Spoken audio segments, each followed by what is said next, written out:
కేసీఆర్ అసెంబ్లీకి వస్తాడా రాడా? ఈ డిస్కషన్ ప్రతి పల్లెకు ప్రతి ఇంటికి చేరినటువంటి పరిస్థితి. మాట్లాడే ప్రయత్నం చేద్దాం. కాంగ్రెస్ పార్టీ సీనియర్ నాయకులు fire brand MLC Addanki Dayakar ప్రస్తుతం మనతో పాటు. నమస్తే. నమస్తే. ఎట్లా చూస్తారు ఈ కాళేశ్వరంకి సంబంధించి ఈ నివేదిక, పిసి ఘోష్ నివేదిక ఇవ్వడము, ఆ నివేదికకు సంబంధించి అటు హరీష్ రావు కేసీఆర్ కోర్టుకు పోవడం, ఇదంతా ప్రాసెస్ చూస్తుంటే ఏమనిపిస్తుంది? తెలంగాణ ప్రజలంతా, ప్రధానంగా రాజకీయ విశ్లేషకులు సైతం ఈ అసెంబ్లీ ఎట్లా జరగబోతున్నది, ఈ నివేదిక మీద ఎటువంటి చర్చ జరగబోతుందని చాలా ఇంట్రెస్ట్గా వెయిట్ చేస్తున్నారు. ఏం జరగబోతున్నది అసెంబ్లీలో? నాకు తెలిసి మొదటిసారి మీరు కూడా మండలిలోపు మాట్లాడబోతున్నారు. యా, ఫస్ట్ టైం నేను అంటే ఒక 10 years తర్వాత మొట్టమొదటిసారి అసెంబ్లీ అధికారికంగా అధ్యక్ష అనే రోజు వస్తుంది. సో ఆ రోజుల్లోనే ఈ కాళేశ్వరం లాంటి ప్రధానమైన అంశం తెర మీదకి రావడం అనేది కూడా ఒకంత ఏమంటాం ప్రాధాన్యత ఉన్నది. అంటే మేము మొదటిసారి అసెంబ్లీలో అడుగుపెట్టడం, రెండవది ఇలాంటి క్రూషియల్ తెలంగాణ సమాజపు బహుకాల కోరికైన కాళేశ్వరం యొక్క అవినీతి మీద జరుగుతున్న చర్చ రావడం అనేది ఒకంత మంచిదే అని నేను అనుకుంటున్నా. అయితే ఏం జరుగుతుంది అనే దాని విషయంలో పీసీ ఘోష్ కమిషన్ రికమెండేషన్స్ చాలా క్రిస్టల్ క్లియర్గా చెప్పినాయి. అంటే వాళ్ళు అవినీతి అంటే ఇన్ని లక్షల కోట్లను రాయలేదుగా, ఇన్ని వేల కోట్లను రాయలేదుగా, అదెట్లా ఇదెట్లా అని చెప్పి ఎర్రిపాటలు వాడుతున్నారు కొంతమంది. అసలు తుమ్మిడిహెట్టి నుంచి మేడిగడ్డకు ఎందుకు దిగింది, ఇదే అవినీతికి అనవాలం. ఇంకా కొత్తగా దాంట్లో చెప్పాల్సిన అవసరం లేదు. 35,000 కోట్లు అంటే ప్రాజెక్ట్ కాస్ట్ మనం ఇన్ఫ్లేషన్ను అంటే ద్రవ్యోల్బణాన్ని దృష్టిలో పెట్టుకున్న మనకు ఒక 20,000 కోట్లు ఎక్స్ట్రా అవుతుండే. అంటే ఒక 55,000 కోట్లు 60,000 కోట్లు అయిపోతుండే. ఒకవైపు డిజైన్ మార్చి కిందికి రావడం, దాని పేరు గతంలో ప్రాణహిత చేవెళ్ళ అంబేద్కర్ సుజల శ్రవంతి అని ఉండే. దాన్ని పూర్తిగా ఆయన కొత్త ప్రాజెక్టు కట్టినట్టుగా కాళేశ్వరం అని దానికి పేరు పెట్టింది. సో అట్లా దేవుళ్ళ పేరు చెప్పి అవినీతి చేసినా కూడా ఓకే నడుస్తుందని అనుకున్నట్టుంది. కానీ అవినీతి ఎప్పుడైనా కూడా బయటపడుతుంది అనేది ఇప్పుడు కేసీఆర్ గారి విషయంలో తేటతెల్లం అవుతున్నది. తర్వాత మనం ఎన్ రూట్లో మౌలానా అబుల్ కలాం ఆజాద్ ఆ ప్రాజెక్టు పేరు మీద 10 TMCని హైదరాబాద్ తాగునీటి పారిశ్రామిక అవసరాల కొరకు కూడా కేటాయించడం. దాన్ని సరే ఆయన వేరే అలకేట్ చేయాలి వాస్తవంగా, మిడ్మానేర్ నుంచి కానీ లేదు ఇతరత్ర ఎల్లంపల్లి నుంచి అయినా తెచ్చుకోవచ్చు, మిషన్ భగీరథకు పెట్టవచ్చు. కానీ ఇప్పుడు హైదరాబాద్కు మనము 3వ పైప్ లైన్ నాగార్జున సాగర్ నుంచి వచ్చిన అంటే కృష్ణా జలాల నుంచి తెచ్చుకున్న తర్వాత 4వది ఇబ్బందికరం అవుతున్న ఫేజ్ 4 చాలా ఇబ్బంది అవుతున్న క్రమంలో మనం గోదావరి నుంచి ఇటు పెట్టినాం. ఎందుకంటే హైదరాబాద్ గోదావరి బేసిన్లో ఉంటుంది. ఇప్పుడు మన హుస్సేన్ సాగర్ కూడా గోదావరి బేసినే. సో ఇక్కడ దానిక అంటే మనకు కొండపోచమ్మ అని ఇక్కడ దానిక తెచ్చుకోవచ్చు. ఆ నుంచి ఈ 2 జంట జలాశయాలకు నింపొచ్చు, ఏది గండిపేట తర్వాత హిమాయత్ సాగర్ అని అనుకున్నాం. ఆయన దాన్ని ఇతరత్ర వాటికి వినియోగించిన తర్వాత ప్రతి ప్యాకేజ్ని అంటే ప్రతి నిల్వ ఉండే ప్రాంతాన్ని 2 TMCలు అనేదాన్ని 5, 10, 15, 50 దానిక పెంచిండు. ఏది మల్లన్న సాగర్ దాంట్లో 30 TMC డెడ్ స్టోరేజ్ ఉంటుంది. ఓకే, అంటే భూగర్భ జలాలు పైకి రావాలని అంటారు, లేకపోతే ఇంకేదేదో చెప్తా ఉన్నారు. దానికి అక్కడ ల్యాండ్ ఎక్విజిషన్ ఇంకో పార్ట్ ఉంది. అది అసలు దాని మీద కమిషన్ చర్చ పెట్టిందో లేదో 660 పేజీలు చూసినాక తెలవాలి.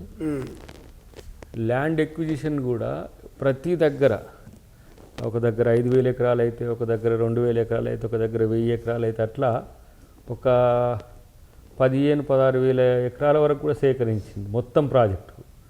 ఆ ప్రాజెక్టు సేకరించిన భూమి కూడా తక్కువ ధరకు అంటే 11 లక్షలు 12 లక్షలకి ఇట్లా తీసుకుంటాం. మరి అది చూడాలి. అది కానీ ఇప్పుడు ఈ రీడిజైన్ కిందికి పోయి మేడిగడ్డ, సుందిల్లా, అన్నారం ఈ బ్యారేజెస్ కట్టి దాని నుంచి ఎత్తిపోసి గతంలో కాంగ్రెస్ పార్టీ కట్టిన శ్రీపాద ఎల్లంపల్లి నుంచే మళ్ళీ తీసుకొచ్చింది.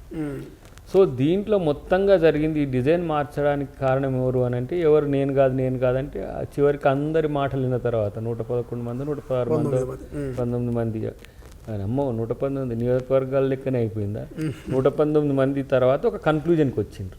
అది కేసీఆర్ డిజైన్ చేసిండు. సింగిల్ మెన్ డిసిషన్ రాటిఫై చేయడానికి ఏదో ప్రయత్నాలు చేసినట్టుంది, కానీ ఆయన చెప్పినందుకే చేసినాం అందరు చెప్పడం, చివరికి బీజేపీలో ఉన్న టీఆర్ఎస్ అప్పటి ఫినాన్స్ మినిస్టర్ కూడా చెప్పడం అనేది వాళ్ళకు ఒక కన్క్లూజన్ వచ్చింది. కానీ ఇప్పుడు బీఆర్ఎస్ వర్గాల్లో ఒక చర్చ జరుగుతున్నది, కేసీఆర్ వచ్చే ప్రసక్తే లేదు, ఏమున్నా హరీష్ రావే అధికార పార్టీని చీల్చి చెండాడుతారని ఒక చర్చ జరుగుతున్నది. ఇట్లా కేసీఆర్ రాకుండా ఈ నివేదికను మీరు నిజంగా అసెంబ్లీలో చర్చిస్తే సక్సెస్ అవుతుంది అంటారా? కేసీఆర్ మరి హరీష్ రావే అవినీతి అంత చేసిన ఒప్పుకుంటాడా? నేనే చేసినప్పుడు నేను ఏంది ఇరిగేషన్ శాఖ మంత్రిగా ఉన్నా అని చెప్పి ఒప్పుకోమని ఆయన్నే రమ్మను. లేకపోతే కేసీఆర్ పారిపోయిందని అనుకోవాలి. చర్చ నుంచి పారిపోయినది. ఇప్పుడు ఇంత ఐసత్తో మాట్లాడుతుంది కదా, కాళేశ్వరం ఇంత పెద్ద బిగ్ ప్రాజెక్ట్ కడితే కాంగ్రెస్ వాళ్ళు ఏదో వీళ్ళ మీద అవినీతి ఆరోపణలు చేసి కేసీఆర్ను అబాస్పాలు చేయాలని చూస్తుంది కదా. మరి కేసీఆర్ దీనికి సమాధానం చెప్పుకోలేడా? హరీష్ రావు చెప్తారా అవినీతి హరీష్ రావు చేసినట్ట? కాబట్టి మరి హరీష్ రావే అవినీతి చేసిండు, నేను హరీష్ రావునే నేనే ఒక్కనే చూసుకుంటానంటే హరీష్ రావే వస్తే రాని చూద్దాం. ఓకే, కాబట్టి ఇవన్నీ కూడా తప్పించుకునే ప్రయత్నాలు. కోట్ల రూపాయలు, వేల కోట్ల రూపాయలు కాదు, అక్కడ దొరికిన ఏఈలు చిన్న చిన్న అధికారుల కానీ 100 కోట్లు 1000 కోట్లు దొరుకుతున్న పరిస్థితి. మరిగా అది కట్టినోళ్ళు ఎన్ని వేల కోట్లు దోచుకున్నారో తెలవాలి కదా, అది తెలంగాణ ప్రజలకు అవసరం కదా. రాహుల్ గాంధీ గారి నుంచి మొదలు పెడితే ప్రతి ఒక్కరం దాని మీద కామెంట్ చేసిన వాళ్ళమే కదా. సరే, అలాంటప్పుడు ఎందుకు మరి కేసీఆర్ రాకుండా బయటికి పోతాడు? దీని కారణాన పోతాడు. ఆయన అటెండెన్స్ పెట్టి 6 నెలలు అయిందా? అటెండెన్స్ మీద సంతకం పెట్టి 4 నెలలు అయిందా? ఇంకా 2 నెలలకు కాబట్టి ఇప్పుడు తప్పించుకోవాలని చూసినా కూడా అది కోర్టు ఏం చెప్పిందంటే చర్యలు అనేది చర్చ తర్వాతన ముందు చర్యన అంటే చర్చ తర్వాత చర్య, కాబట్టి చర్చ జరుగుతున్నది. చర్యలు అనేవి తీసుకున్నాక కదా మీరు అన్నట్టు వాళ్ళు హైకోర్టుకు పోతే తప్పు చేసిందా రైడ్ చేసిందా అనేది కోర్టు అప్పుడు తీర్పు ఇచ్చేది. కాబట్టి తప్పు జరిగిందనేది అందరికీ తెలుసు. ఇప్పుడు అది జరిగిందని చెప్పబట్టే కదా బీజేపీ వాళ్ళు సిబిఐకి ఇవ్వండి అంటుంటారు. వాళ్ళ పైకి వచ్చేసరికి వాళ్ళు ఏం చేయరు, వాళ్ళిద్దరు కలిసి ఉన్నారు అని అంటారు. కానీ తెలంగాణ ప్రజల సొమ్మది, కాంగ్రెస్ పార్టీతో బీఆర్ఎస్తో బీజేపీతో కాదు. వేల కోట్ల రూపాయలు అప్పనంగా ఏమంటారు, ఎవడు దోచుకున్నాడో తెలియకుండా ఇష్టానుసారంగా మెక్కిన పరిస్థితుల్లో మాకేం సంబంధం లేదు, 2 పిల్లలు కూలితే సరే తింటే తిన్నారు రాబాయ్, నాకు అర్థం కాదు. కనీసం కరెక్ట్గా కట్టడం అనేది తెలియదా? 1000 కోట్లు దోచుకున్న దొంగలైనా సరే కనీసం ప్రాజెక్టును మంచిగా కట్టాలనేది ఎందుకు దొరకలే? అంటే 4 సంవత్సరాలనే మొత్తం వేసేసుకోవాలి, తర్వాత ఉంటుందో ఉండదో అని ఆ దుర్ద కక్కుర్తిన. మళ్ళీ దీనికి ఓడు బాంబు వేసిందని అంటాడు, ఓడేమో కాంగ్రెస్ వాళ్ళే వేల్చింది అంటాడు, ఓడేమో క్లౌడ్ బరెస్ట్ అంటాడు. ఇష్టం వచ్చినట్టు మాడతారు ఎవరి కాళ్ళే. ఇది పక్కన పెడితే ఆంధ్రాలో ఉన్న పోలవరంతో పోలుస్తాడు. పోలవరం కాఫర్ డ్యామ్ మొత్తం ఇట్లయిపోయింది, అది అందరికి తెలిసే పోతుంది. అది నిలబడదని తెలిసైనా వాళ్ళు ప్లాన్ చేసుకుంటుంది. దాని మీద అక్కడ ప్రతిపక్షాలు ఏం కొట్లాడతలేవు కదా, లేకపోతే అధికార పక్షమేమో ఇది ఏమంటారు అవినీతి జరిగిందని ఎవడు మాట్లాడతలేరు కదా. అవినీతిది కాదు కదా, అది నిలబడమే కష్టమవుతుంది.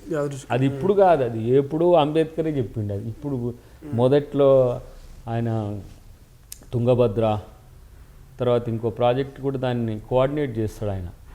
ఆ ప్రాజెక్ట్ అప్పుడే పోలవరం ప్రణాళిక వస్తుంది. ఇక్కడ ప్రాజెక్ట్ కడితే కూడా ఇబ్బందికరంగా ఉంటుందని చెప్తారు. అయినా తప్పదు, ఇప్పుడు మనం ఆంధ్ర మిత్రులు కట్టుకోవాలనుకుంటారు కాబట్టి దాన్ని మనం వ్యతిరేకించవద్దు, మనం కూడా సహకరించాలి. కానీ కాఫర్ డ్యామ్ పోతే బీజేపీ ఏం చేస్తున్నది, కాంగ్రెస్ వాళ్ళు అక్కడ ఏం చేస్తుండ్రు, అసలు నువ్వు అవినీతి చేసింది ఎందుకు చెప్పురా అంటే పోలవరం దానికి ఎందుకు పోతున్నావు నువ్వు? అంతే కదా, పొంతన లేని ఒకటి. అసలు నీ అవినీతిని చెప్పమంటే దీని మీద మాట్లాడకుండా అవతలకి ఎందుకు పోతున్నావు? అక్కడ ప్రతిపక్షాలు ఉన్నాయి, అక్కడ అధికార పక్షం ముందు వాళ్ళు కొట్టాడుకుంటారు. అసలైన తొలి వెలుగు. ఫాలో వాట్సాప్ @తొలి వెలుగు official.